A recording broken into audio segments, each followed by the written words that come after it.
Et bonjour à tous, bienvenue dans ce nouvel épisode de Bye Bye Patron, le podcast de l'immobilier, de la liberté et des gros billets. Et aujourd'hui, on va partir, on prend l'avion, une fois n'est pas coutume, et on va partir au Canada avec Stéphanie, Stéphanie Milo, une investisseuse hors pair à l'énergie débordante qui a des milliers de choses à nous raconter. Un épisode qui a pu être organisé grâce à mon associé et acolyte Michel, co-créateur du Club Invest et avec qui, voilà, on a toujours des milliers de projets en tête.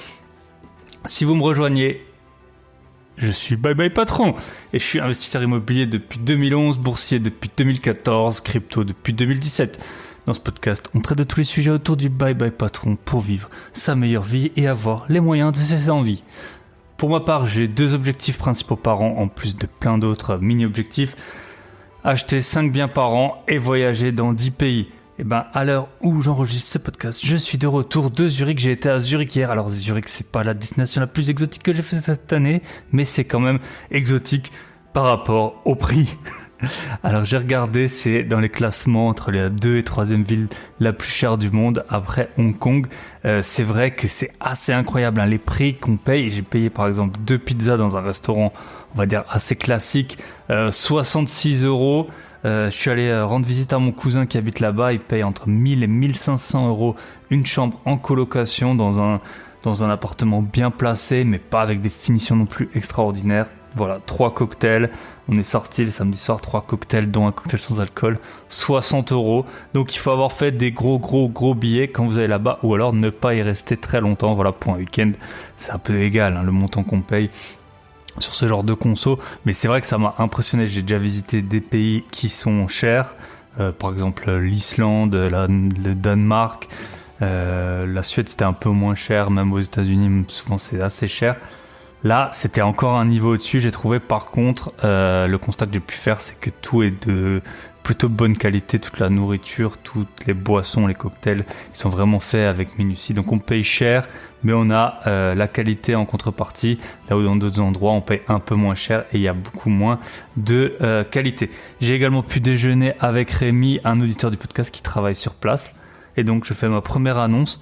J'en ai pas parlé à Rémi, mais j'aimerais bien faire un épisode avec des jeunes, dont par exemple Rémi, des jeunes actifs, ou alors quelqu'un qui aurait changé de vie récemment et qui travaillerait à l'étranger. Donc je pense que ce serait bien de faire un épisode à 2 ou 3 pour présenter les avantages de partir à l'étranger pour son premier métier, notamment salarié. Donc ça sort un peu du contexte du Bye Bye Patron, mais c'est vrai que c'est comme ça que moi j'ai pu commencer assez tôt à investir, parce que j'ai eu des bons revenus vu que j'étais parti à l'étranger, des revenus supérieurs à ceux que j'aurais pu avoir en France. Et en plus à l'époque j'avais vraiment un lifestyle qui était très peu coûteux, parce que je travaillais beaucoup et puis que je sortais des études où j'avais pas eu beaucoup d'argent. Donc c'est vraiment un moyen de gagner des années. Rémi, il a 25 ans cette année, il m'a dit, et puis là il vient d'acheter quand même un assez gros appartement dans la région bordelaise. Donc sûrement que s'il était resté en France, il aurait pas pu faire ça. Donc déjà félicitations à toi. Et donc si vous êtes parti dans des pays où on gagne très bien sa vie, alors je sais pas en tête, j'ai la Suisse, les USA, Dubaï, Singapour, Australie, Norvège, peut-être qu'il y en a d'autres dans les pays du Golfe, ou au Danemark, ou des choses comme ça. N'hésitez pas à me contacter, on pourrait organiser un épisode, je pense à 2 ou 3 comme ça, où chacun partage un peu son expérience. Ce serait très intéressant, puis que pour voir ce qui est possible, parce que en tout cas c'est vraiment un accélérateur, partir quelque temps, quitte à revenir ensuite, puis pour s'ouvrir l'esprit. Moi, si j'étais pas parti à l'étranger, j'aurais pas voyagé autant. Bon, voilà.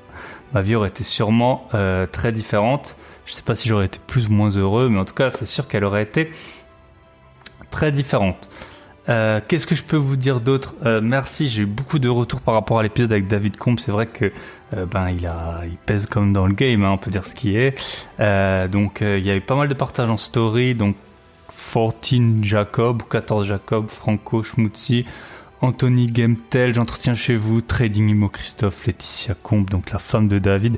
On a un peu échangé sur justement les relations, le couple, comment. Franchement, c'est vraiment une super aventure. Alors autant quand on se sépare, les investissements ça peut poser problème, mais quand tout va bien, investir en couple ça peut être vraiment génial. Évidemment, c'est ce qu'ils ont réussi à faire. King Aubert, comme d'hab, beaucoup de partage en ce moment. Merci à toi, Ed, Hugo, Ulrich. Et puis j'ai eu 2 commentaires sur Apple Podcast, The Real Mamadou et Delphine V. Merci Delphine V, merci pour les commentaires sur Apple Podcast. J'ai 96 notes Allez, aidez-moi, on est tout proche des 100. Aidez-moi à exploser ce compteur de 100 notes sur Apple Podcast. Je sais, vous vous dites, je vais le faire, j'y pense, je vais peut-être le faire. Et puis après, vous le faites pas. Ben c'est bon, vous pouvez le faire maintenant. Je vous laisse 3 secondes pour aller sur la page du podcast. C'est tout en bas. Vous cliquez, vous mettez 5 étoiles et tout le monde est content. Petite annonce avant de démarrer, je m'engage à ça comme ça, c'est sûr que je la finirai. Je suis en train de tourner ma première vraie formation sur... alors je pense que je vais faire un mix formation et puis après vous pourrez m'appeler également sur la négociation lors des achats. Les taux ils sont en train de monter, le marché il est un peu fou, je pense que c'est une très bonne occasion de négocier fortement et de faire des bons achats. Donc j'avais écrit un livre il y a 1 an et demi sur le sujet. Où j'étais rentré, déjà quand même j'avais bien expliqué les principaux concepts et là l'idée c'est d'aller encore plus loin bien sûr et je vous montre vraiment des actes notariés. J'ai pris les extraits des actes notariés, j'ai regardé, alors je les ai pas fait tous les actes notariés que j'ai achetés, mais j'ai regardé j'ai trouvé une dizaine d'actes où les vendeurs ils faisaient pas de plus-value à la vente, donc pour moi ça veut dire que j'ai bien négocié et que j'ai bien acheté dans un marché qui était assez fou, les prix ils ont fait que monter depuis quand même un petit moment. Voilà, moi j'ai regardé, j'ai une dizaine d'actes notariés, en tout cas dans ceux que j'ai regardés, où j'ai pu, où on voit clairement que j'ai acheté, alors soit très très proche du prix qui avait été payé, soit parfois à des prix bien inférieurs. Donc je pense que c'est la preuve que faire des bons achats, comme j'ai pu le faire. Vous pouvez être comme moi. Si vous m'écoutez beaucoup, vous pouvez être comme moi. Et c'est vraiment une bonne opportunité pour avoir des grosses rentas, revendre avec des plus-values. Donc j'explique toute l'information, je suis en train de la tourner. Voilà, vous pouvez me dire si c'est la meilleure idée du siècle, comme je le pense, ou si c'est l'inverse. Mais bon, voilà, elle sortira quoi qu'il arrive. Maintenant, je m'engage et je vais tout faire pour la sortir peut-être avant la fin du mois d'octobre. Pour l'invité du jour, on part donc au Canada.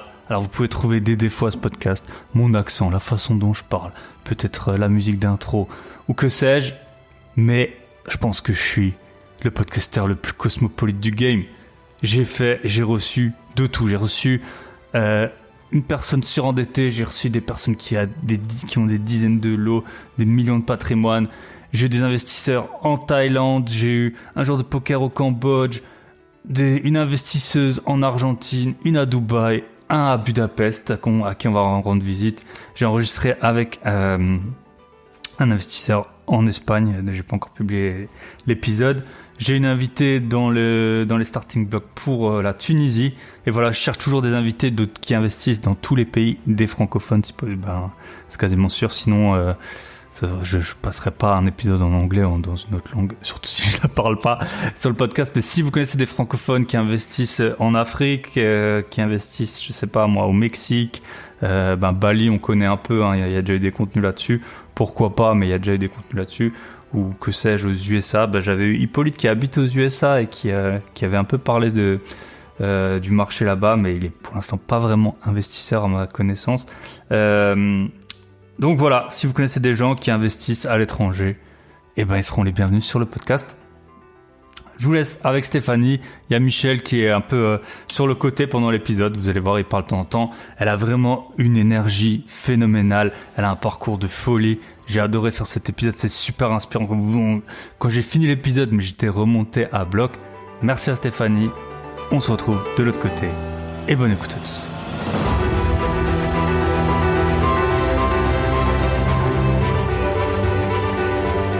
Et bonjour à tous et bienvenue dans ce nouvel épisode de Bye Bye Patron. Aujourd'hui, on a une invitée et un guest, les deux de l'autre côté de l'Atlantique, en la personne de Stéphanie et Michel.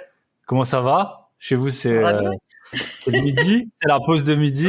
Nous, on a déjà fini notre journée, voilà. Ouais, on vous voit, vous êtes rayonnants. Moi, j'ai déjà fait une longue journée. Donc voilà, aujourd'hui, le thème, ça va être le Canada. On va un peu parler de l'investissement au Canada. Donc Stéphanie, toi, tu es spécialiste à la fois pour toi-même et pour former des gens dans ce domaine. Juste, tu peux te présenter rapidement où est-ce que tu habites, quel âge tu as, et puis après, on passera en revue un peu... ça commence fort, mon âge! Ouais. Écoute, au moins, depuis quand t'investis, voilà, qu'on connaît un peu un ordre d'idée. Voilà, c'est vrai que... Non, écoute, y a pas de souci. J'habite au Québec. Je suis depuis 3 ans maintenant dans la belle, magnifique région des Laurentides. Je vous dirais à 40 minutes de Montréal, donc dans les montagnes, pas loin des pentes de ski. J'ai 51 ans. J'ai commencé à investir à 22 ans. Mais j'ai 51 ans, mais j'ai 22 dans mon cœur. Ah, voilà. Et oui, j'ai commencé à investir très tôt, dans la jeune vingtaine. On aura l'occasion de revenir, j'imagine, sur mon parcours et mon histoire. Voilà. Bah justement, en fait, pour démarrer, j'aime bien que les invités racontent une expérience un peu insolite. Vers quel métier tu t'orientais peut-être à la base? Est-ce que tu as fait des métiers un peu improbables ou des tâches auxquelles tu n'aurais pas pensé forcément? Ouais. Ben moi, je raconte souvent en conférence cette anecdote. Quand j'étais enfant, un de mes jeux préférés, c'était que j'étais seule et je jouais à me faire interviewer à la télévision. Alors, ça a toujours été une fascination pour moi et je te dirais qu'à l'âge de dans le début trentaine, j'ai commencé à écrire des livres qui ont été publiés ici au Québec, au Canada et même maintenant en Europe. Et j'ai été invitée à travailler à la télé. Donc, j'ai fait beaucoup de télévision ici au Québec, de la radio. J'ai fait des centaines et des centaines d'apparitions. Donc, les gens souvent me reconnaissent parce qu'on fait évidemment beaucoup de publicité sur les réseaux sociaux, mais très souvent, les gens vont me dire « Ah, je vous ai vu à la télé dans tel contexte. » Donc ça, c'était mon rêve de petite fille qui s'est réalisé. Et aussi, mon deuxième jeu préféré à l'époque, c'était de jouer à l'agent d'immeuble, donc le courtier immobilier. J'avais un trousseau de clés, puis j'ouvrais les différentes portes de mon appartement où j'habitais avec mes parents. Alors, c'est une anecdote cocasse parce que c'est ce que je fais aujourd'hui. Je suis investisseuse et aussi, je fais toujours beaucoup de télé, de radio, de live sur le web. Donc, la caméra ne m'a jamais fait peur. Eh ben voilà, c'est ça. Et parfois, il faut prendre des chemins un peu détournés. Tu pensais peut-être pas passer à la télé pour parler d'immobilier, mais maintenant, tu y es. Alors, en fait, on va faire 2 parties dans ce podcast. Le premier, ça va être orienté sur l'investissement au Canada, voir comment ça se passe, les spécificités. Puis après, on reviendra sur ton parcours. Je pense que c'est plus simple de le faire dans cet ordre. Parce que si tu expliques plein de choses sur ton parcours qu'on n'a pas expliqué avant, on va avoir du mal à suivre. Donc, tu as commencé à 22 ans. À cet âge-là, tu faisais quoi? C'était quoi ton métier? J'étais étudiante à l'époque. Je faisais mon baccalauréat à l'École des hautes études commerciales. Et la particularité, c'est que j'étudiais de soir et de jour, j'étais dans la vente. Donc, j'étais représentante pour une grande compagnie d'alimentation dans les chocolats.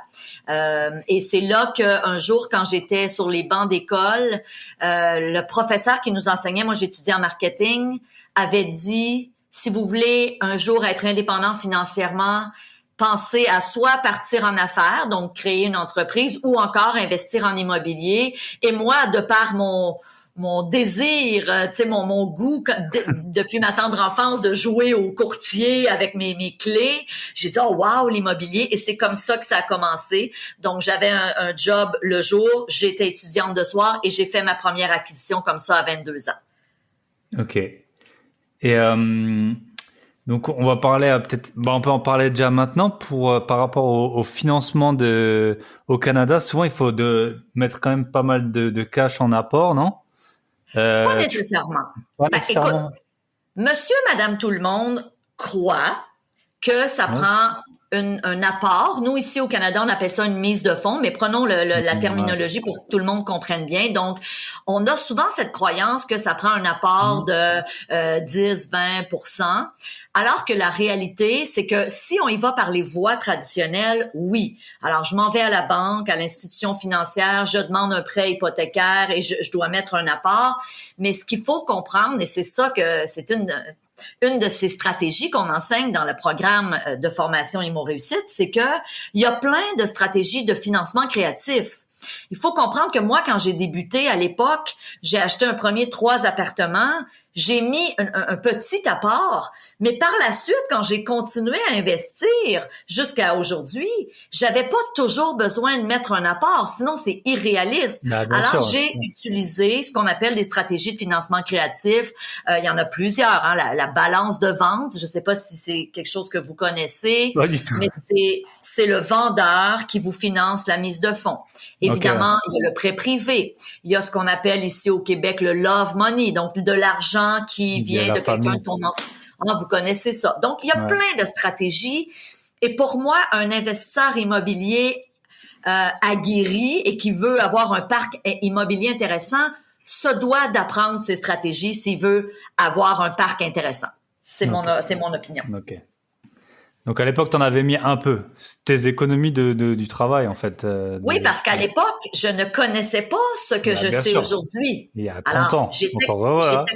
J'étais comme monsieur, madame, tout le monde. Je m'étais dit, OK, je dois mettre un apport pour acheter. C'est ce que j'avais fait. Donc, j'avais ramassé, mes sous pour acheter mon premier. C'était un 3 appartements que j'avais acheté. Mais la réalité, c'est que rapidement, j'ai appris d'autres stratégies qui m'ont permis d'aller beaucoup plus rapidement.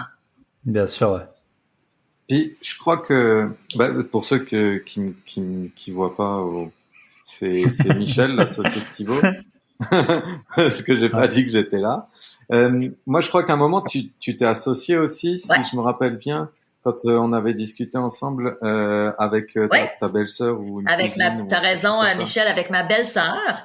Donc ça, c'est une stratégie aussi intéressante qu'on appelle, c'est du partenariat.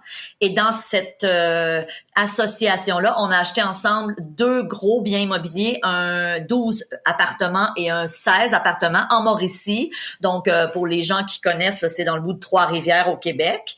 Et moi, j'ai mis $0 parce que ma belle-sœur n'avait pas les connaissances pour investir en immobilier. Elle voulait investir, mais elle avait pas le temps de se former et, de venir chercher toutes les connaissances. Et moi, j'avais les connaissances, j'avais les contacts, je connaissais le marché. Alors, on a fait un partenariat où elle a mis la part. Moi, j'ai amené ma contribution au niveau de mes connaissances et évidemment, on a acheté ensemble. Donc, ça a été très gagnant-gagnant comme stratégie et je me suis retrouvée du jour au lendemain parce que j'étais actionnaire avec elle à 50%, je me suis retrouvée avec 6 appartements d'un côté plus 8. Donc, 14 appartements pratiquement d'un coup, là, ça a été sur 1 an et demi en mettant $0. Donc, ça aussi, c'est un très bon exemple. Puis merci de me le rappeler, Michel, puis de l'amener sur le tapis. Mais c'est une façon d'investir avec $0 en immobilier. Et même principe en Europe, hein, vous pouvez faire des trucs comme ça. C'est assez courant d'avoir des gens peut-être plus vieux ou qui ont des métiers très prenants, mais qui gagnent très bien leur vie. On le conseille pas mal. L'association, c'est vrai que souvent, on le pense à 50-50, mais ça peut se faire vraiment. Apporter du savoir, ça a tout à fait de la valeur. Et c'est vrai que pour ceux qui nous écoutent et qui veulent se lancer ou qui se sont déjà lancés, mais qui veulent s'associer. Exact. Donc, si vous avez des frères et sœurs, faites en sorte qu'ils soient beaux. Comme ça, ils peuvent se marier. Comme ça, vous pouvez vous associer avec votre nouveau beau-frère ou belle-sœur. Ça peut être un investissement. Qu'ils soient beaux et qu'ils rencontrent quelqu'un de riche. Voilà, c'est ça. Ok, top. Je voulais voir avec toi. Alors, pour toi, c'est ta vie. Enfin, t'es habitué à ça. Mais est-ce qu'il y a des contraintes spécifiques quand tu visites par rapport au Canada? Je pensais notamment par rapport au climat qui est assez froid. Est-ce que, par exemple, l'isolation, ça compte beaucoup depuis longtemps? Le type de chauffage, comment vous chauffez au gaz en général? Ou il y a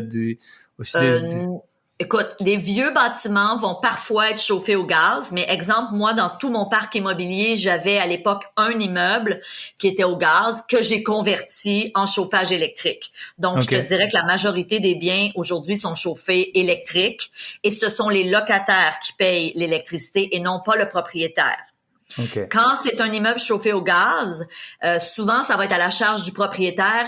Et je raconte souvent en conférence une anecdote. Quand j'ai acheté le seul de mes immeubles qui était à l'époque un chauffage au gaz, c'est moi, la propriétaire, qui payais le chauffage pour mes locataires. Et j'étais passée en plein hiver devant mon immeuble et il devait faire moins 30. Là. Tu sais, c'était vraiment glacial en plein mois de janvier. Et je passe devant l'immeuble et je vois une fenêtre ouverte chez un de mes locataires. Et je raconte que j'avais l'impression que je voyais les signes de dollars sortir, tu comprends? L'argent jeté par les fenêtres, là, on le voit vraiment, quoi. Alors, le jour où j'ai converti le chauffage et que dorénavant, c'est lui qui payait, c'est drôle, mais quand je passais devant, les fenêtres étaient fermées l'hiver. Donc, c'est plutôt électricité, les immeubles. Okay. Je te dirais, même j'ai un immeuble à Montréal qui a une 50aine d'années et c'est un chauffage électrique. Donc, c'est pas un immeuble qui est récent, mais c'est quand même un chauffage électrique. OK. Et toi, tu as privilégié des achats dans des... Tu vois, il y a plusieurs genres d'immeubles. Il y a des très grosses copros. Souvent, en plus, au Canada, je pense qu'il y a des services associés, des salles de sport, des choses comme ça. Toi, quand tu t'es lancé, t'as privilégié des immeubles basiques, entre guillemets, je suppose, ou comment tu t'es... Qu'est-ce que tu cherchais comme bien... ton bien idéal, il ressemblait à quoi, en fait? Ce à quoi tu fais allusion, Thibaut, c'est des immeubles en copropriété où souvent il va y avoir salle de gym, des services. Moi, j'ai pas investi là-dedans. Je trouve que c'est pas avantageux parce que il y a toujours des frais qu'on appelle de copropriété et on est à la merci comme propriétaire d'une hausse de frais de condo. Donc moi, ça m'intéressait pas. Alors moi, j'ai acheté des 8 appartements, des 16 appartements. C'est vraiment le gros de mon parc immobilier. Donc c'est des immeubles qui comportent, exemple, 8 appartements de grandeur, mettons des T2. Hein, en Europe, vous appelez ça comme ça. Nous, on appelle ça des 4,5. Alors, c'est un 2 chambres à coucher. Moi, c'est les immeubles que je privilégie parce que ça attire une belle clientèle. Souvent, ça va être des couples ou encore des gens seuls. Ceci dit, j'adore les enfants, je suis moi-même maman, mais bien sûr, dans mes immeubles, quand, exemple, tu loues un appartement en haut à une famille avec 4 enfants, c'est vraiment pas une bonne idée parce que tu risques d'avoir des plaintes du locataire en bas. Donc ça, j'ai toujours fait attention à ça et c'est pour cette raison que je suis allée avec des immeubles de 8 ou de 16 appartements sans vraiment avoir de services offerts. Je n'ai pas aussi fait beaucoup de locations meublées. Okay. C'est intéressant de le faire au Québec et au Canada, mais moi, je l'ai pas fait tant que ça. C'était pas le genre d'immeuble qui était tellement propice à ça. Par contre, dans mon programme Immo Réussite, j'ai des experts qui viennent l'enseigner à nos membres parce que c'est quand même très intéressant et ça peut être très lucratif. OK. Très, très intéressant. C'est T3, nous, quand il y a 2 chambres, mais parfois on appelle ça des 2 chambres, ça dépend où on est en Europe. T3, OK. Mais c'est vrai que c'est la bonne stratégie, on l'applique aussi. Avec Michel, on a un seul appartement plus grand que ça. Et en fait, tu as 2 risques, soit des familles très nombreuses, soit des gens plus aisés et qui sont habitués à être un peu pointilleux, à lire tous les textes, à être habitués à voyager peut-être dans des hôtels plus chics et tout. Donc, c'est vrai qu'on l'a fait une fois et je suis pas sûr qu'on le refera, d'acheter un appartement plus grand qu'un T3. C'est sûr que non. C'est sûr que non. On ne le refera pas. Je confirme. OK. Alors, je voulais voir avec toi, je m'étais dit on va faire un parcours d'un acheteur, un investisseur. Je viens chez toi, je veux investir 450 000 $ canadiens. Par quoi je commence? Je sais qu'aux États-Unis, les agents immobiliers, ils fonctionnent pas comme en France, par exemple. En France, c'est un agent, il a un bien et ce bien est vendu souvent que par un seul agent. Comment ça fonctionne chez vous? Vous avez alors, exemple, tu débarques, tu débarques, Thibaut, avec 450 000, donc évidemment, tu n'auras pas grand-chose à Montréal. Je fais des blagues, mais pas tant que ça. Ça sera, tu devras sûrement t'éloigner. Moi, ce que je suggère toujours aux gens qui débutent et qui veulent venir investir ici, ben évidemment, s'ils sont québécois, je leur dis, prends une carte géographique, mets un point sur ta maison ou ta résidence personnelle et fais un rayon de 30 minutes autour et regarde là-dedans. Déjà, 30 minutes là tout autour, t'as quand même un grand rayon, c'est quand même t'as quand même un beau terrain de jeu pour chercher un bien immobilier. Ça, c'est l'étape. Ben non, l'étape 1, c'est pas vrai. L'étape 1, c'est formez-vous. J'ai trop vu des gens faire des mauvais investissements, payer trop cher, acheter dans des mauvais secteurs, avoir de la difficulté à louer, avoir des mauvais locataires parce qu'ils étaient pas dans des bons secteurs. Donc, étape 1, il faut se former. Ensuite, étape 2, je regarde où j'habite et je commence mes recherches dans ce coin-là. Et comment ça fonctionne ici, c'est que on peut décider, on a plusieurs options, mais on peut décider de prendre les services d'un courtier puis de dire, OK, tu vas m'aider à chercher un bien immobilier. je recommande pas tellement cette approche. Moi, je préfère moi-même faire mes recherches. Donc, dire, exemple, je cherche dans tel secteur, je regarde les propriétés qui sont en vente et ensuite, ben là, je peux décider de choisir de me faire représenter par un courtier, n'importe quel, ou encore faire affaire avec ce qu'on appelle le courtier inscripteur. Donc, le courtier inscripteur, c'est celui qui vend la propriété. Donc, c'est vraiment comme ça que ça fonctionne. Ensuite, on fait une offre d'achat. Je pense que vous appelez ça un compromis, c'est ça?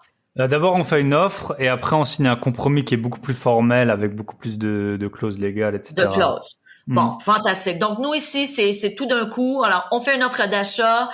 Il peut avoir une contre-offre. Donc, exemple, tu arrives avec ton 450 000, tu viens me voir, tu veux me faire une offre sur mon 3 appartements à Montréal. Tu m'offres 450 000 et je fais comme non, moi, je m'excuse, mais et je reviens à ce moment-là en contre-offre en disant, ben non, c'est 500 000, par exemple. On dit n'importe quoi là en termes de chiffres, c'est pas important.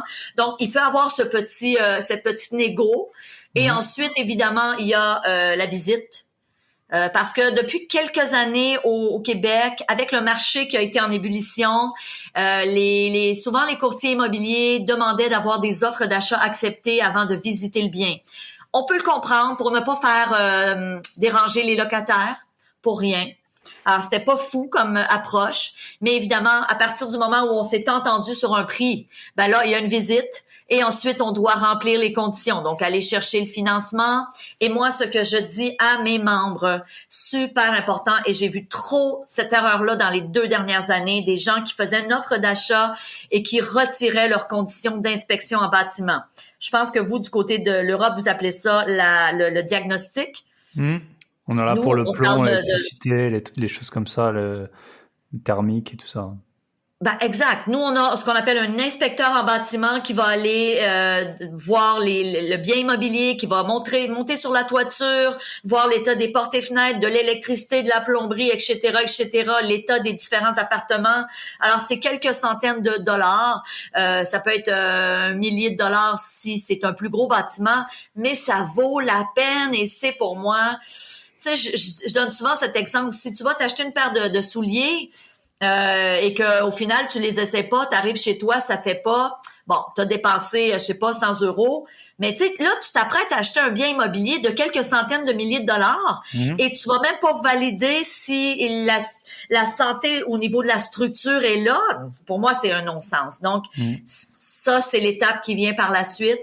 Donc, on s'est entendu sur un prix, on a eu le financement comme acheteur, on visite évidemment et ensuite on fait une inspection en bâtiment.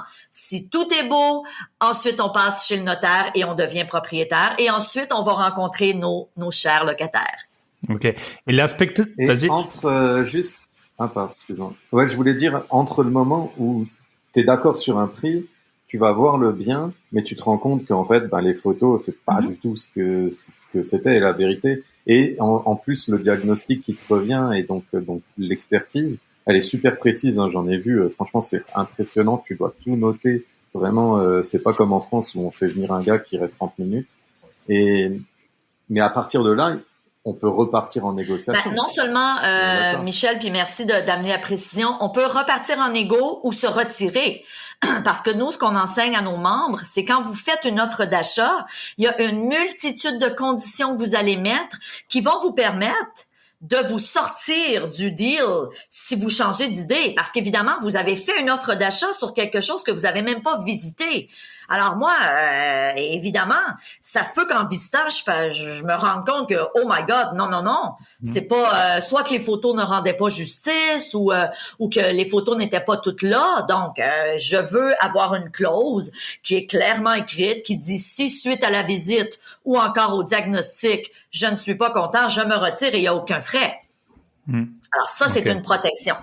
Très intéressant. Et l'inspecteur en bâtiment, donc il vérifie la toiture, il vérifie que le bâtiment il va pas s'écrouler, parce que par exemple ça n'existe pas chez nous, alors que ce serait très utile, hein, bien sûr, si tu achètes un bâtiment. Mais très, c'est une sacrée garantie, n'empêche, quand tu achètes un immeuble. Et si j'ai bien compris, parce que j'ai discuté avec pas mal d'amis qui ont acheté ici, on peut même le payer en plus pour qu'il aille jusqu'à mettre une caméra dans toute la tuyauterie ou ce genre de choses. Alors on le paye en plus, mais c'est des sécurités en plus, quoi. Et en tant que vendeur, on peut le proposer aussi en disant, ben là, c'est sain et comme ça, je me Tout à décharge. fait. Et je vais aller même plus loin. Responsabilité. Moi, je dis toujours aux gens dans ma formation, à chaque fois dans ma vie que j'ai acheté un bien immobilier, j'ai toujours fait faire une inspection. Et avec le report d'inspection, on s'entend là sur un 8 appartements, par exemple, ou sur un 16 appartements, des fois, le rapport d'inspection pouvait avoir 75 pages. Là. C'est super précis et exhaustif, d'accord? Ben, qu'est-ce que ça me permet de faire? Si je décide d'acheter l'immeuble, la bonne nouvelle, c'est que j'ai un plan de travail pour les 10 prochaines années. Je sais ce qui va être à faire en termes d'entretien, de travaux pour les années à venir. Mais non seulement ça. Non seulement ça, c'est que souvent, et je l'ai toujours fait, je renégociais le prix à la baisse. Donc, oui, ça me coûtait, prenons un exemple, un chiffron, 1 000 $ pour un rapport d'inspection, mais c'est pas rare que j'ai rebaissé le prix de 20, 30, 40, 50 000 $. Donc, dans le fond, j'ai payé 1 000, mais j'en ai sauvé, mettons, 30. Alors, on s'entend, j'ai sauvé, c'est wow, là, j'ai sauvé 29 000. Et en plus, et là, évidemment, le vendeur peut renégocier. Il n'est pas obligé d'accepter ma nouvelle offre à la baisse, mais on peut trouver un terrain d'entente. Donc, c'est très gagnant-gagnant. Ouais, très intéressant. C'est comme si tu achetais une voiture et que tu avais quelqu'un qui regardait vraiment en détail toute ta voiture. Bah forcément, il va trouver des points. Ok. Juste pour en revenir au financement, donc parfois il y a de l'apport, parfois il y en a pas.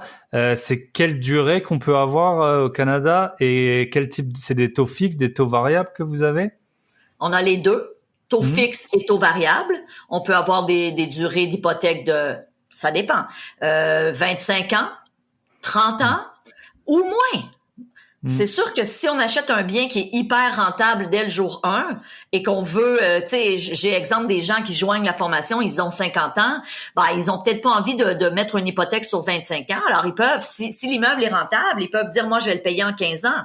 Parce que leur objectif est que ça soit payé le plus tôt possible. Donc, à leurs 65 ans, l'immeuble sera entièrement payé. Ils pourront décider de le vendre ou encore de vivre des revenus de location. Donc, ça, c'est très personnel à chacun.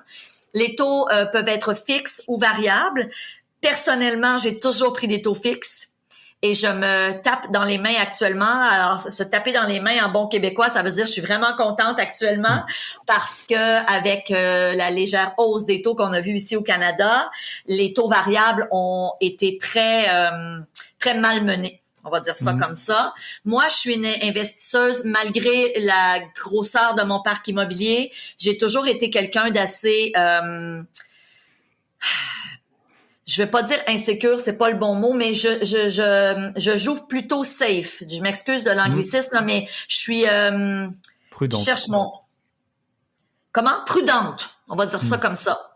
Et le fait d'aller vers un taux fixe, ben nous assure, exemple, moi souvent dans mes débuts, je prenais une hypothèque et je prenais un taux fixe qui était gelé 5 ans. Alors je savais que pendant 5 ans, j'allais toujours avoir le même paiement hypothécaire. Ça me sécurisait beaucoup comme jeune investisseur à l'époque. Ok, ouais, très intéressant. Et à quel point ta situation, ton emploi, c'est important pour le financement?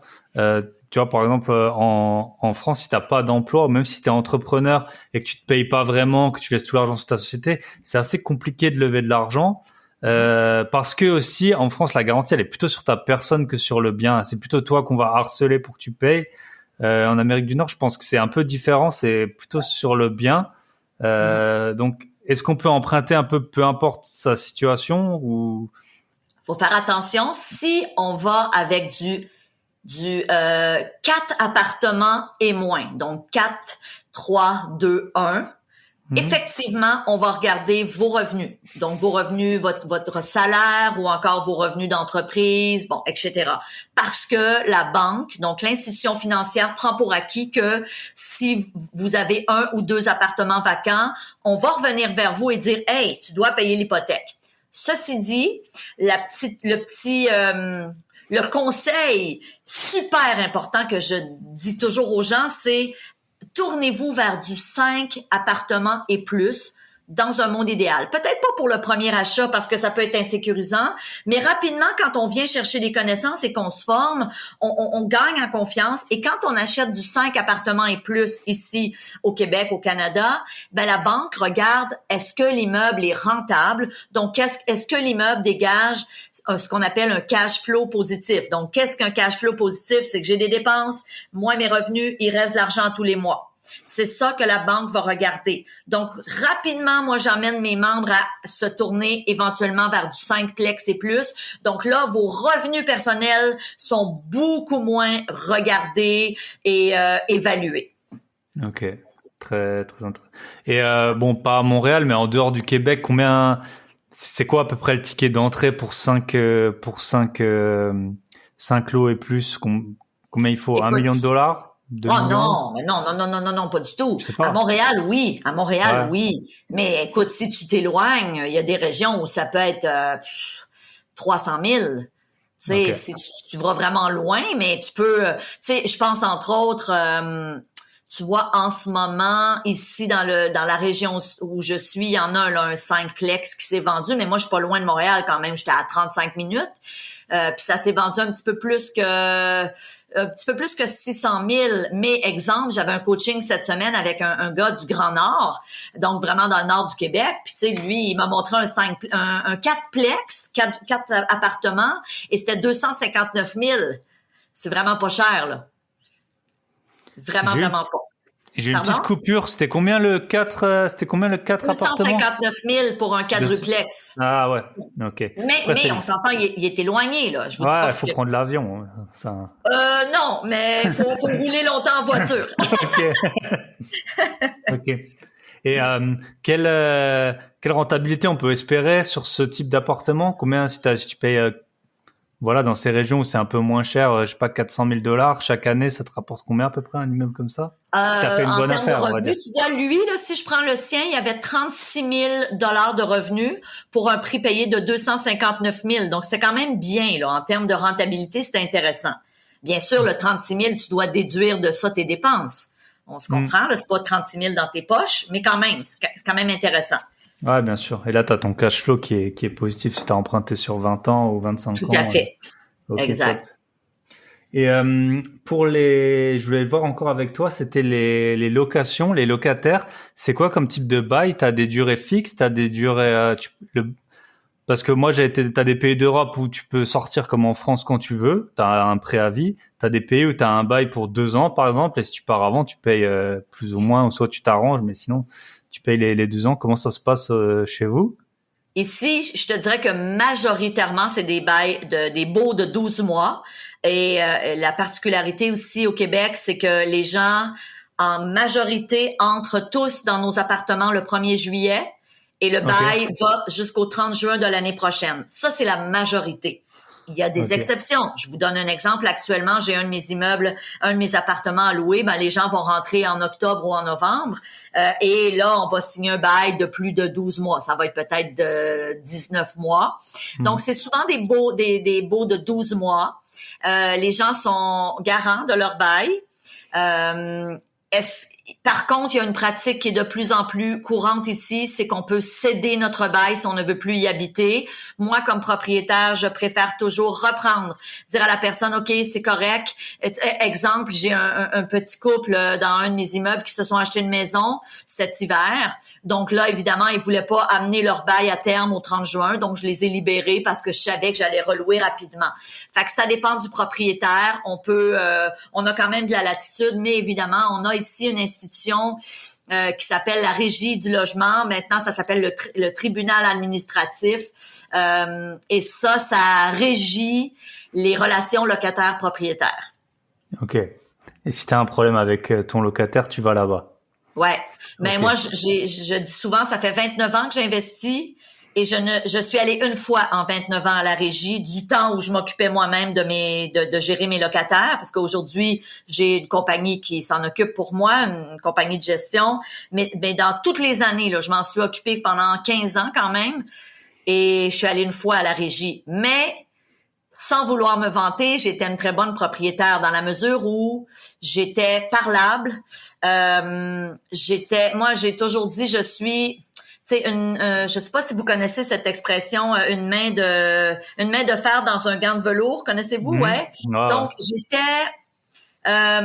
j'ai toujours donné énormément de services à mes locataires. Donc, moi, si tu m'appelles et que tu as un problème avec ta champlure ou avec une porte d'armoire, il va y avoir quelqu'un qui va y aller le jour même. Donc, je donnais beaucoup de services, mais en même temps, j'étais très rigoureuse sur tu me payes le premier. Mais en même temps, j'ai toujours eu une belle relation avec mes locataires. Je les choisissais aussi. J'étais super sélective. Et ce qui me permettait de faire ça, c'est que j'ai justement acheté dans des secteurs de choix. Moi, mon profil d'investisseuse, c'était de dire j'achète dans des secteurs ou dans des quartiers qui sont bien. Et veut pas, ça attire une belle qualité aussi de locataire. Donc, tout ça ensemble, ben, c'était plus facile à gérer. Ah, bien sûr, je comprends. C'est aussi un peu la stratégie qu'on essaye d'avoir, hein. Faut bien suivre les paiements. Et si un locataire, il te paye pas, tu peux le sortir facilement de l'appartement? Non, on lui donne un bon coup sur la tête. Non. On le renvoie chez les ours. C'est ça. Non, écoute, oui. Ici, justement, avec l'instance qui gère les relations locataires-propriétaires, ça s'appelait anciennement la régie du logement. Moi, je suis encore de la vieille école. J'appelle encore ça comme ça, mais il fallait, dès qu'un locataire ne payait pas, qu'on ouvre un dossier à la régie. Donc, et le 21 du mois. Donc, nous, le loyer est toujours payable le 1er du mois. Le 21, si la personne n'a toujours pas payé, donc 3 semaines plus tard, là, tu peux aller à la régie ouvrir un dossier. Moi, j'attendais pas le 21. Moi, le 2 au matin, si tu m'avais pas payé, tu recevais un petit coup de fil de moi. Et le 5, tu recevais une lettre enregistrée. Donc, une fois, je me suis rendue à aller à la régie ouvrir un dossier le 21 parce que la personne n'avait toujours pas payé. Mais sinon, avec ce que je mettais en place rapidement, moi, je procrastinais pas, j'avais jamais de soucis. Et en plus, il faut dire que en amont, j'ai toujours de la misère avec ça, l'amont et l'aval. En amont, c'est avant, hein, c'est ça? Ouais, en amont, c'est avant, ouais. Donc, en amont, c'est que j'avais fait des recherches. Nous, ici, on a des enquêtes pré-location qui nous permettent de connaître le pédigré du locataire, de connaître sa cote de crédit, de savoir est-ce qu'il a un emploi, est-ce qu'il a un dossier criminel. Donc, tu sais, j'étais aussi très rigoureuse et sélective, ce qui fait que tu minimises beaucoup les problèmes avec des locataires qui payent pas. Ça peut arriver, hein, quelqu'un qui tombe malade ou il y a des exceptions dans la vie. Il peut avoir été toujours un bon payeur et du jour au lendemain, il arrive quelque chose. Ça arrive, mais on prenait des ententes et j'ai jamais eu de problème. Je vais toucher du bois, là, mais tu sais, j'en ai eu des locataires en 29 ans. J'ai 99 appartements actuellement et j'en ai eu des centaines et des centaines de locataires et honnêtement, j'ai pas eu souvent de soucis à me faire payer. OK. Et à partir du moment où tu vas à la régie, qu'est-ce qui se passe? Ben là, souvent les gens ici au Québec vont dire la régie, elle est plus du côté des locataires. Moi, je suis pas d'accord. C'est vrai que dans certaines situations, exemple, tu ouvres un dossier à la régie parce que le chat de la voisine à l'appartement 2 fait du bruit, ça peut être long. Je vous le dis tout de suite, là, le chat, on se dit que c'est pas un si gros inconvénient. Par contre, pour non-paiement de loyer, la régie a toujours été rapide. Donc, à partir de là, eux, ils peuvent avoir des recours, aller chercher le salaire de la personne. Donc, on arrive à se faire payer. Et même, on peut recevoir rapidement un jugement pour mettre la personne dehors si vraiment elle ne paye pas. OK.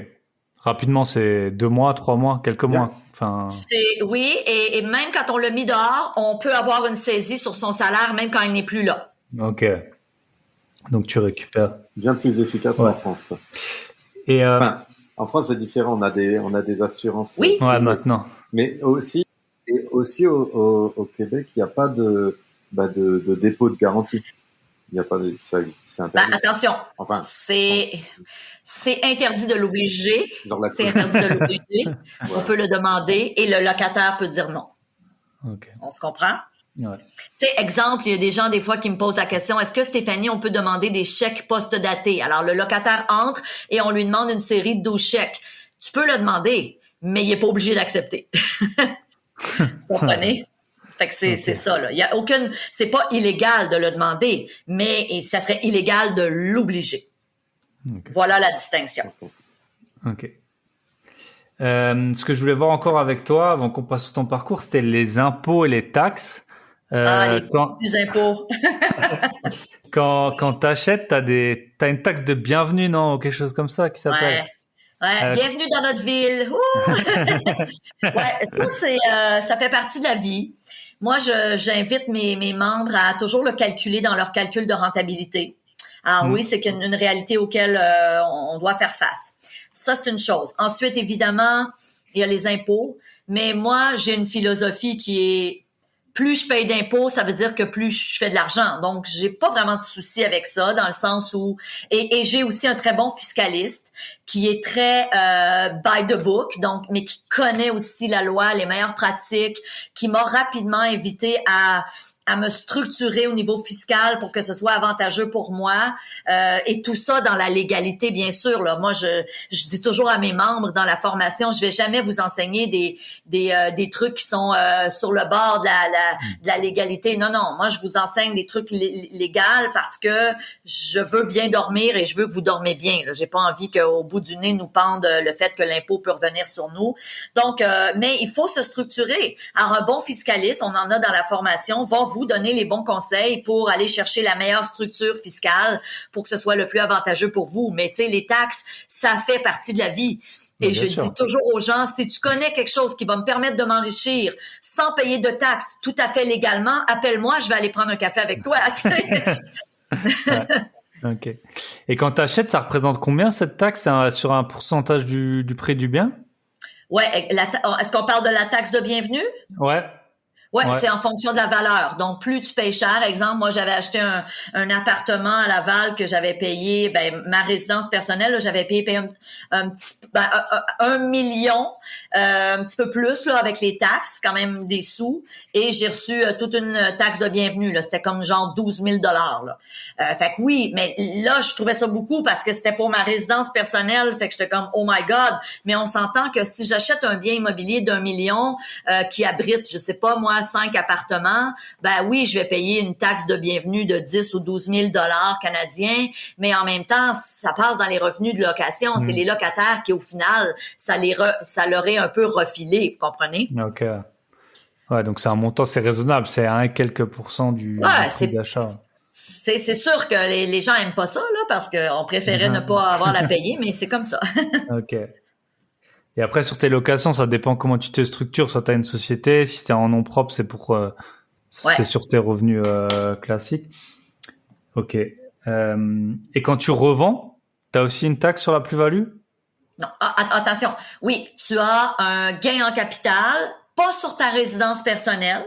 Donc, exemple, si je vends demain matin ma résidence personnelle et que j'ai réalisé un profit de 500 000 good, je me suis mis 500 000 dans les poches. Par contre, pour tous les biens immobiliers à revenus, donc ce que vous appelez les immeubles de rapport, si je n'y habite pas, oui, il y a un gain en capital à payer qui est 50% de la valeur de ton profit. Donc, si tu fais un profit de 500 000, tu vas payer 50% de ce gain en capital. Ah ouais, là, c'est quand même important. Ouais. Il y a beaucoup moins de taxes à la rentrée, mais à la sortie, c'est vrai que c'est pas mal. C'est ça, exactement. Mais encore une fois, il y a des façons tout à fait légales. Exemple, moi, mon fiscaliste m'a fait me créer une fiducie, ce qui fait que éventuellement, je pourrais léguer sans impact fiscal à mon garçon. Là, il est jeune encore, il va avoir 14 ans, mais éventuellement, je pourrais lui léguer mes immeubles sans trop d'impact fiscal. Donc, il y a aussi des façons de vous structurer pour que ça soit moins impactant. OK. Et sur les loyers, si j'achète un appartement sans société, c'est à peu près combien les impôts? C'est un pourcentage tu peux déduire des charges et tout? Ça dépend de combien de ton revenu? Oui, c'est parce que il faut comprendre, tu vas déduire toutes les charges, bien sûr, mais ça va être ajouté à ton revenu personnel. Donc, évidemment, c'est dur de répondre. Si tu fais 20 000 par année versus l'autre qui en fait 200 000 par année en salaire, c'est ajouté à ton revenu. OK. Top. Je pense qu'on a fait un bon tour. Je sais pas, Michel, si tu vois encore une question à poser sur l'achat. Sur l'achat, non, je crois pas, non.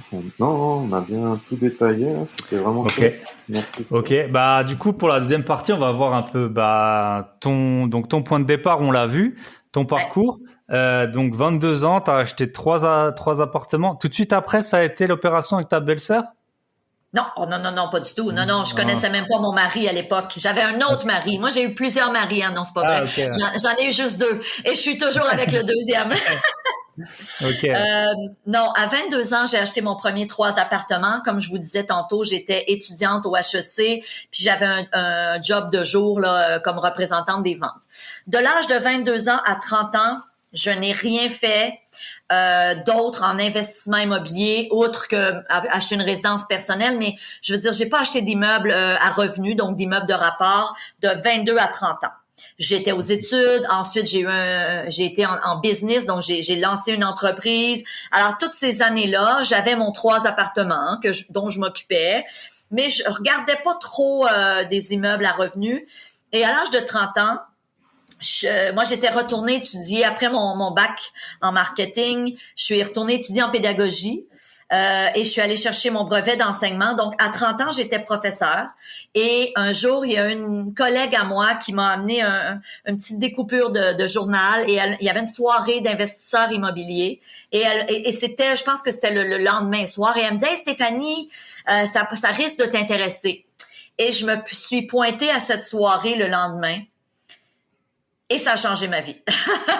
Je suis arrivée et j'avais vraiment l'impression que, oh my God, j'étais avec mes semblables, qu'on parlait tous le même langage et c'était super inspirant parce qu'il y avait des gens là-bas qui avaient beaucoup plus d'appartements que moi. Moi, je me considérais une investisseuse avec mes 3 portes, mes 3 appartements.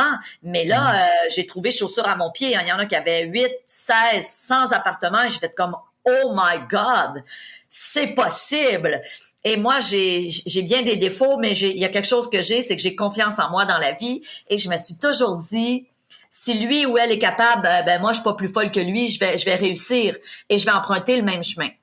Et ce soir-là, j'ai joint à cette époque-là une formation. C'était à l'époque en présentiel, hein, c'était pas à l'ère du web. Là, ça fait 20 ans de ça. Le web, on s'entend, c'était pas ce que c'était aujourd'hui. Et j'ai joint une formation de 3 jours en présentiel. Donc, c'était un petit peu plus que 20 heures de formation pour apprendre à devenir investisseuse immobilier. Et quand je suis sortie de ce 3 jours-là, les gars, je vous dis, là, je savais que ma vie allait changer. Je savais. C'est comme je le savais dans toutes mes tripes, dans mon corps.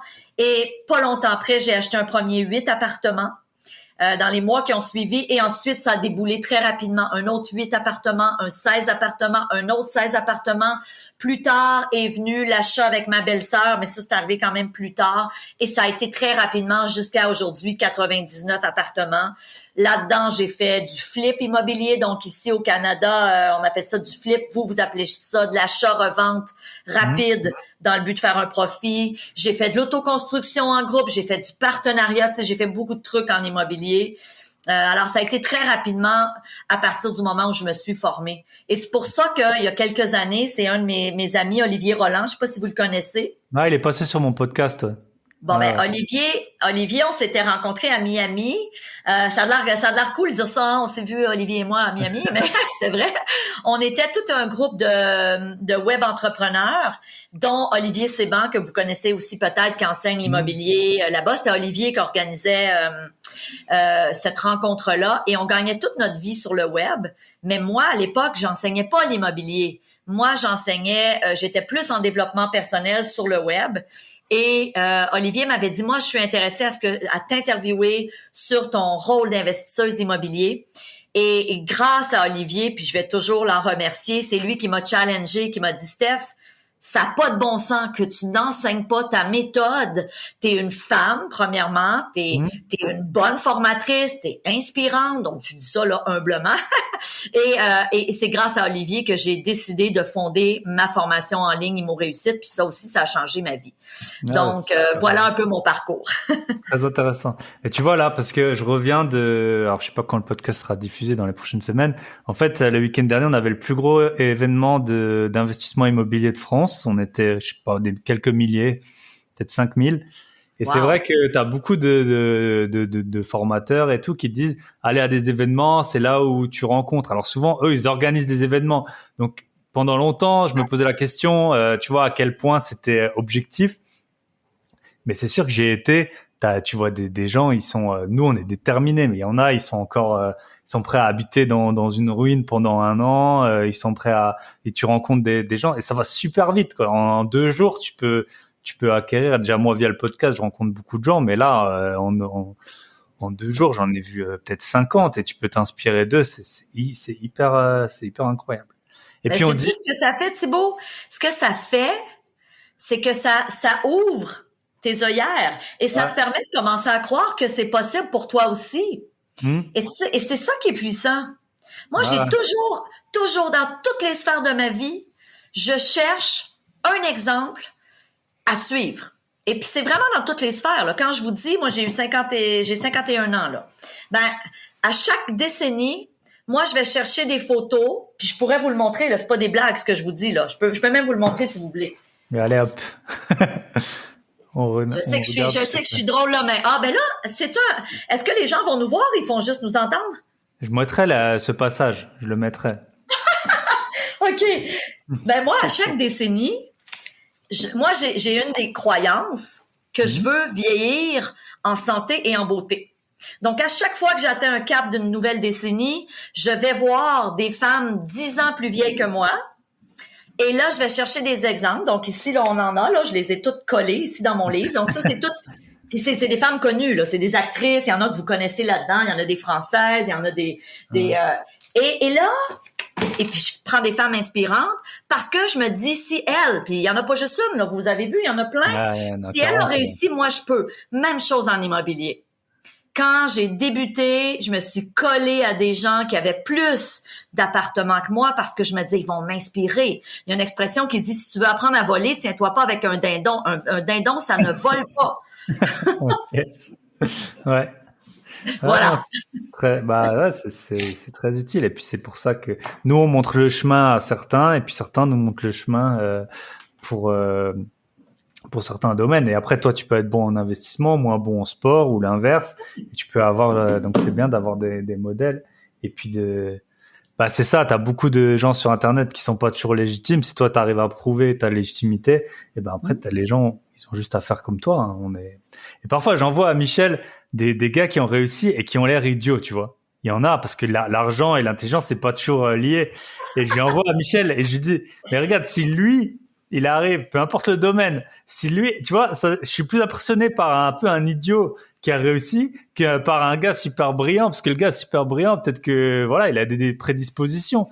Alors que l'idiot, il est juste idiot et en fait, il a peur de rien, tu vois. Et en fait, c'est souvent comme ça qu'ils arrivent à faire des grandes choses. Et puis après, à force de rencontrer justement des gens dans son domaine qui ont réussi, souvent ils sont brillants et ils finissent par... Et tu parles pas que des agents immobiliers. Non, les agents immobiliers brillants, ça, bon, voilà, si jamais... On a du mal chez nous. Ici, je sais qu'ils sont meilleurs, ils sont même, il y en a certains, ils sont très bons. Mais alors en France, ah oui, hein. Non, ici on en a des excellents courtiers, mais vraiment là, moi j'ai plusieurs amis qui font ce métier et gagnent très bien leur vie, mais ils sont hyper professionnels, hyper performants. Là. Vraiment, c'est des kings et des queens. Ouais.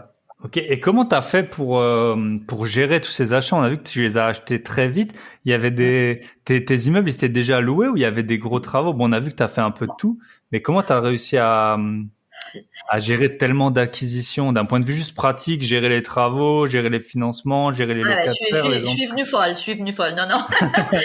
Écoute, c'est une bonne question. Moi, j'ai toujours acheté des immeubles qui avaient les locataires. Il y avait déjà des locataires. C'était pas des immeubles où il y avait des appartements vacants, à part un immeuble plus récemment que j'ai acheté avec des vacants. Ça a été mon meilleur deal à vie. Mais pour l'ensemble de mon parc immobilier, j'ai géré moi-même jusqu'à 54 appartements. Moi, quand je dis moi, avec un couple de concierges, donc un homme et une femme, là, Gaétan et Louise, ça fait presque 20 ans que je fais affaire avec eux. Ils habitent d'ailleurs dans un de mes immeubles. Alors, eux m'ont beaucoup aidé. Et en 2008, quand j'ai eu mon fils, j'ai juste un enfant, moi, parce qu'il faut comprendre que je faisais pas ça à temps plein, moi, là, gérer mes immeubles. J'avais toute une autre carrière. Je faisais de la télé, des conférences partout au Canada. J'étais allée en Europe aussi. Donc, et là, un bébé qui se rajoutait dans l'équation. Et je voulais être là pour mon enfant. Et là, c'est devenu trop. Et c'est là que j'ai considéré trouver ce qu'on appelle ici au Canada des gestionnaires d'immeubles. Je pense qu'en France, vous appelez ça des administrateurs de biens. Donc, j'ai confié mes immeubles à des administrateurs de biens et ça a été le meilleur move de toute ma vie. Meilleure chose parce que ça m'a permis pratiquement de doubler très rapidement mon parc immobilier parce qu'à partir de là, je ne faisais que ce que j'aimais, chercher des opportunités. Moi, c'est ça que j'aime. C'est ça que j'aime. Donc, et j'en étais rendue avec 54 locataires à avoir quand même pas mal. J'en avais beaucoup dans mon assiette. Tu sais, quand t'as 54 locataires, t'en as souvent un qui va t'appeler. Et là, moi, ça, j'en avais vraiment marre. C'est là que j'ai dit, avant de me tanner et de tout vendre, ben, je vais trouver un plan B. Et c'est là que je me suis tournée vers la gestion immobilière. Puis ça a été vraiment le meilleur move de ma vie. Ouais, très intéressant. On a la même chose avec les travaux. Tu as des personnes qui commencent avec peu de revenus, ils font eux-mêmes les travaux, sauf que le temps qu'ils finissent un appartement, nous on a le temps d'en acheter 5 et du coup ça coûte aussi. Après, ça dépend forcément de ta situation et de tes moyens au moment où tu y es. Mais avec 50, de toute façon, moi j'ai jamais planté un clou, Thibaut, dans toute ma vie. Et okay. C'est mieux pour mes pouces, je vous le dis. Ok. C'est sûr. La phrase préférée de Thibaut, je pense, c'est quand on discute et qu'on négocie avec des gens, il dit « J'ai pas beaucoup de temps, mais j'ai un peu d'argent. » J'adore. C'est vrai, parce que le temps, je vais passer avec vous. Voilà. Ok. C'est ça. Et là, tu as 99 biens. En plus, ça sonne bien, quoi. 99 biens. T'as pour projet de rester à ce niveau, t'en voudrais plus, tu voudrais en vendre certains pour en racheter des plus chers. Écoute, quelle est ta vision là? Actuellement, tu vois, je viens d'acheter mon 99e bien cette année en Floride. Et là, on est en train de se construire là-bas. Et ça, c'est tout un nouveau monde qui s'ouvre à moi parce que les lois américaines diffèrent des lois canadiennes. Ouais, alors, on a appris beaucoup à la vitesse grand V là, dans les derniers mois. Ça a été vraiment une belle expérience. C'est pas encore complètement terminé. Là, ça devrait se terminer dans les semaines à venir. Donc, on va pouvoir aller y habiter. On va en faire de la location saisonnière. Donc, on va personnellement en profiter, mais aussi pouvoir louer l'endroit quand on sera pas là. Et je dis souvent qu'actuellement, ma passion, c'est d'enseigner. Ce que je fais avec vous aujourd'hui, j'ai du plaisir à le faire. Donc, je ne suis pas fermée à continuer à investir, mais je suis moins... Je dis souvent, s'il y a un deal qui m'arrive sur un plateau d'argent, alors une super opportunité, je vais pas dire non, c'est clair. D'ailleurs, quand on a acheté en Floride, on a fait un super deal. On a fait presque plus de 50 000 $ là, en achetant de profit, mais en même temps, ma passion, c'est l'enseignement. Ça a toujours été. J'adore ce que je fais, j'ai du plaisir à le faire. Donc, mon focus est beaucoup là depuis des années, mais quand il y a des belles opportunités, go, j'y vais et je les achète, c'est sûr. Bien sûr. Ouais, très, très, très intéressant tout ça. Et juste, il y a un dernier point sur lequel je voulais revenir. Quand tes immeubles, est-ce que au Canada, si je me trompe pas, tu peux le faire. Quand tes immeubles ils prennent de la valeur, tu peux t'en resservir, non, pour ou si t'as bien acheté pour faire des prochains financements. C'est comme ça que ça fonctionne, non? Ouais, on appelle ça le retrait d'équité. Donc, ton immeuble a pris de la valeur. Ton immeuble aussi a eu ce qu'on appelle à tous les mois, tu as fait du remboursement de ton hypothèque. Et dans ça, il y a évidemment des intérêts, mais il y a du capital. Donc, après quelques années, tu peux faire réévaluer ton bâtiment et aller chercher ce qu'on appelle l'équité, donc une portion de la plus-value et de ce que tu as remboursé en hypothèque. Okay. Donc, ça aussi, c'est sûr que c'est vraiment intéressant. Très, très intéressant. Ok. Et donc, aujourd'hui, si on fait le tour, tu as 99 appartements, tu es formatrice, tu fais encore d'autres choses? Tu passes encore à la télé? Ouais, je fais de la télé, j'écris, je suis en train encore d'écrire un livre là, sur mon parcours d'investisseuse immobilier. Moi, j'ai écrit à ce jour 6 livres, mais là, je suis à mon 7e. Ça va être la première fois que j'écris sur l'immobilier. Et évidemment, j'anime des lives, tu sais, je gère ma business et je suis très sportive, donc je monte des montagnes. Moi, j'ai la chance d'habiter. Si je tournais ma caméra, vous pourriez voir ici, je peux voir les skieurs l'hiver. Là, je les vois défiler la pente de ski. Donc moi, je monte des montagnes. Je suis très, très, très sportive. J'adore ça. Pour moi, ça fait partie un esprit sain dans un corps sain. Et bien sûr, je suis très active dans mon rôle de mère avec mon bel adolescent que j'adore et mon mari. Alors, si je veux pas avoir un troisième mari un jour, je fais attention à celui que j'ai en ce moment. Surtout si t'as une maison en Floride maintenant, là, ça commence à compter. Là, faut pas trop se tromper. Ouais. Ok. Exact. Et tu peux nous dire, j'ai eu pas mal de sportifs ou de gens des investisseurs qui faisaient beaucoup de sport. C'est un point assez commun. T'as une routine de sport? Tu t'entraînes combien les jours. Tous les jours, ok. Moi, je m'entraîne tous les jours. Évidemment, j'aime courir à l'extérieur, monter des montagnes, mais évidemment, le Québec est un endroit où il y a parfois de la neige, du verglas, beaucoup de pluie. Alors moi, j'ai un tapis roulant. Comment? 2-3 jours par an, ouais, à peu près. Chez vous, mais nous, chez vous, c'est de octobre à avril, ouais. Ouais, exact. Donc, on est limité quand même, tu sais, dans l'activité. Alors, moi, j'ai un tapis roulant dans mon bureau ici, dans mon studio. J'ai un tapis roulant à la maison. Alors, j'ai no excuse. Tu sais, c'est every day. Tous les jours, je cours. Et ce que je fais, j'ai toujours avec moi sur le tapis roulant ma tablette, donc mon iPad, et je me forme. Alors, j'écoute des podcasts, j'écoute donc toutes sortes de trucs pour nourrir mon esprit en même temps que mon corps. Donc, j'ai vraiment l'impression que je maximise. Je fais aussi du yoga chaud. Je sais pas si c'est populaire en France, mais ici, on a des studios de yoga dans lesquels il fait hyper chaud. Ok, je connaissais pas le principe en tout cas. Ouais. C'est vraiment génial. C'est hyper relaxant. Je fais du tennis aussi. Bon, je prétends pas être bonne en tennis, là, pas du tout. Je suis quand même à mes débuts, ça fait quelques années. Donc oui, j'adore tout ce qui est sport. Pour moi, c'est ma thérapie. Tu sais, j'ai pas besoin de médicaments. Je dors bien parce que je fais du sport. Ouais, super intéressant. C'est très intéressant de voir que peu importe l'âge, le sport, puis on voit bien, t'as la pêche, donc une peau de pêche et t'as la forme. Ok. Donc on a vu, t'as des projets, il y a des choses que tu voudrais faire que tu peux encore lancer? Actuellement, je vous lance une primeur. Je suis en train de développer un autre programme en ligne. Moi, je reviens à mes anciennes amours dans le sens où quand j'ai commencé sur le web, quand je vous ai parlé tantôt de la fameuse rencontre de Mastermind qu'on avait fait à Miami avec, on devait être 40 web entrepreneurs. Là. Il y avait des gros noms là-bas. Cédric Anissette était là, que vous devez connaître. Olivier Séban, il y en avait plein. Là. Bref. Ça, c'était en quelle année à peu près? Ben écoute, ça fait 7 ans parce que moi, ça fait 6 ans que j'ai lancé Imo Réussite. C'était 1 an avant. OK. Donc, ça fait 7 ans de ça.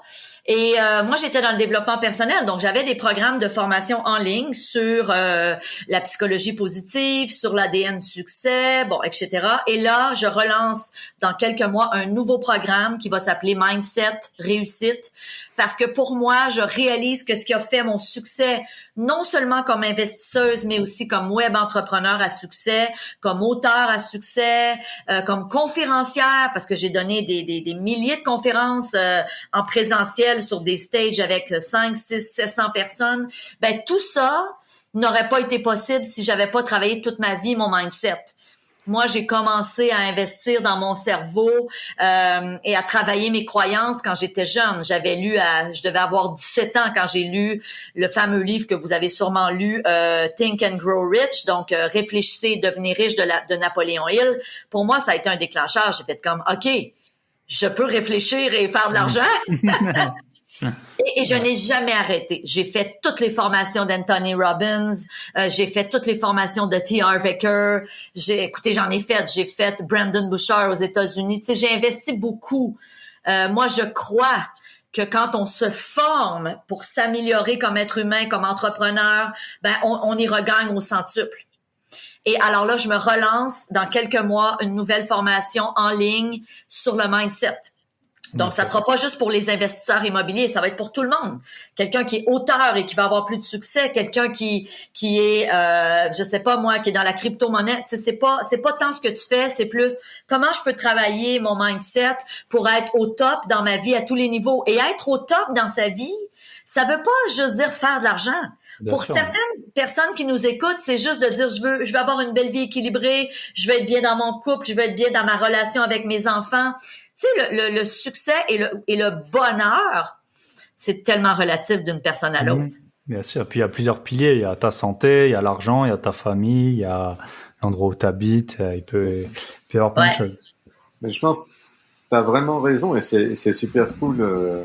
Et on te félicite de retourner à ça parce qu'on s'en rend compte, nous, avec Thibaut, comme on suit pas mal de plus en plus de gens qui font de l'IMO. Et c'est vrai que l'esprit d'entrepreneuriat et l'esprit, et en fait la motivation, c'est vraiment l'étape numéro 1 avant même de commencer à comprendre comment ça se passe, comment on calcule un rendement ou tout ça. Mais c'est vrai que souvent on en a qui nous rappellent et qui nous disent, en fait, ça me motive d'avoir des objectifs, de savoir qu'on va travailler ensemble. Et c'est vraiment la motivation qui fait beaucoup. On en a un en France, Yann Darwin, qui dit souvent faut se sortir les doigts. Lui, il le dit un peu vulgairement.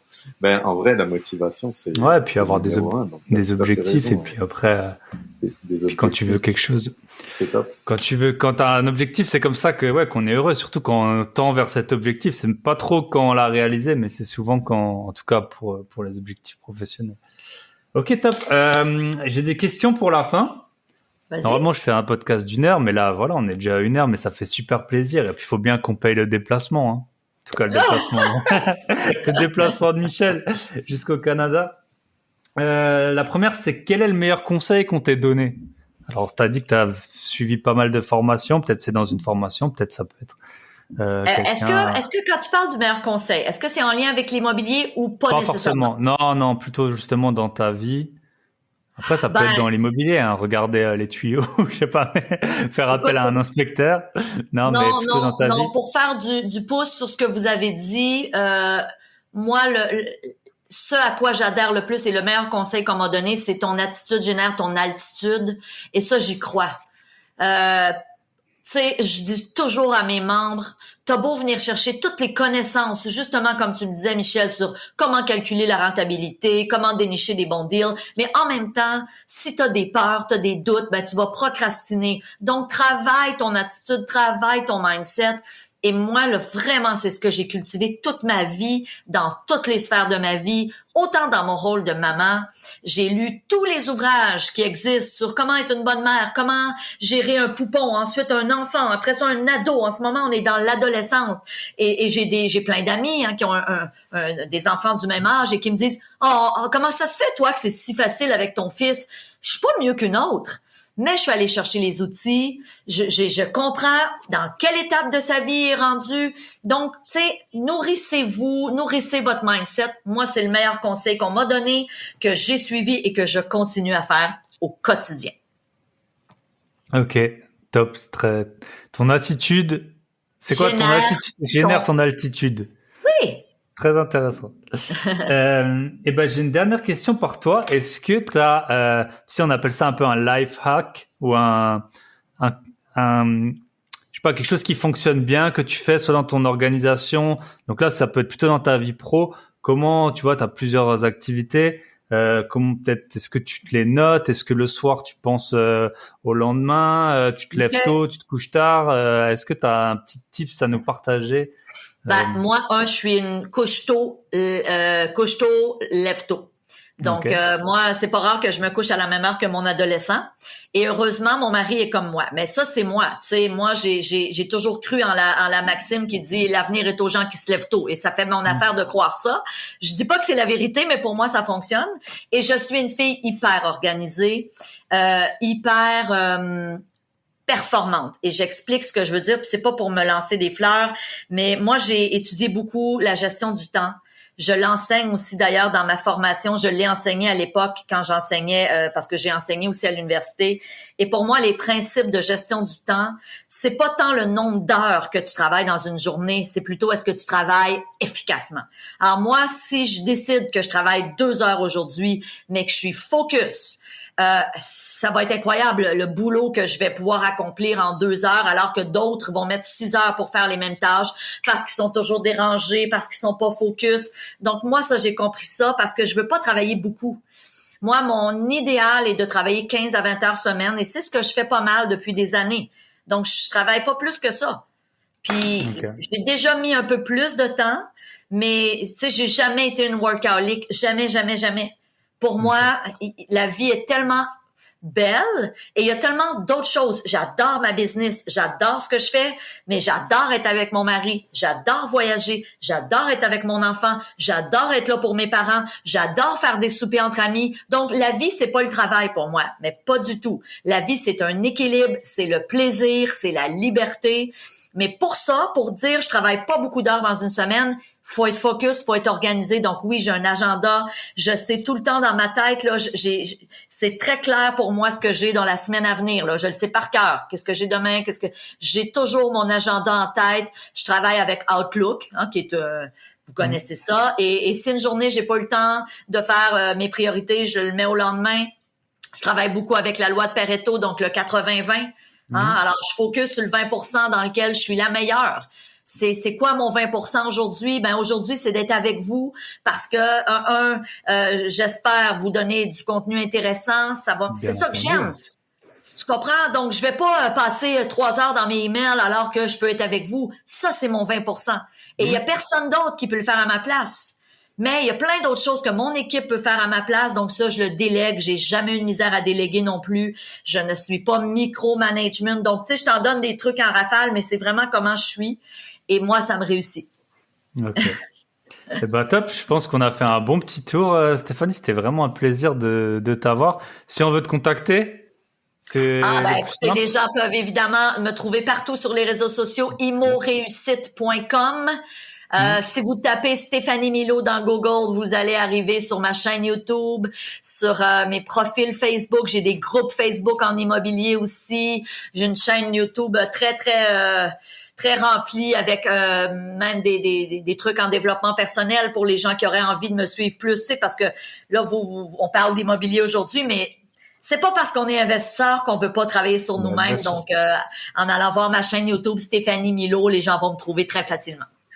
OK, top. Et la dernière question qui vient de m'arriver, c'est toi, t'aides les investisseurs au Québec ou dans tout le Canada? Partout. Même en Europe, on a des gens qui joignent notre formation en France, en Belgique, en Suisse, parce que quand j'ai lancé le programme il y a 6 ans, on s'est déplacé à Paris et j'avais des entrevues. Alors, j'ai une vingtaine d'experts de chez vous qui viennent parler, entre autres, de la fiscalité, parce que la fiscalité, on va se le dire, elle est pas pareille au Canada qu'en France, par exemple, et aussi du côté législatif qui est différent. Alors, j'ai plus d'une vingtaine d'experts de chez vous. Alors, on a énormément aussi de clientèle de chez vous. OK, top. Eh ben, super intéressant. Merci Stéphanie, merci Michel de nous avoir mis en contact. Beaucoup. Et puis c'était un plaisir. Et puis à très très bientôt. Merci à tout le monde qui nous a écoutés. OK, allez, bonne journée à vous et bonne soirée pour moi. Allez, ciao. Bisous, bye bye. Bisous. Et voilà, on arrive au terme de cet épisode. J'espère que vous êtes laissé porter par l'énergie de Stéphanie. J'ai passé un moment très très agréable en sa compagnie et puis on ressort vraiment surmotivé. Donc si vous écoutez ça de bon matin, je pense que vous avez vraiment une journée, vous allez tout casser. Comme toujours, c'est la fin de l'épisode. Si vous voulez, vous pouvez même vous arrêter là. Pensez à noter, à partager. Si vous avez moins de 99 appartements, et ben voilà, vous avez forcément beaucoup à apprendre de ces retours d'expérience de Stéphanie, de moi, de mes invités. J'espère qu'il vous a plu l'épisode. Et pour en revenir au début du podcast, partagez-moi si vous connaissez des investisseurs à l'étranger et des personnes expatriées qui travaillent à l'étranger, même si elles sont salariées, pour qu'elles puissent partager leur expérience. Je vous souhaite une très bonne semaine et on se retrouve mercredi prochain. Bye bye.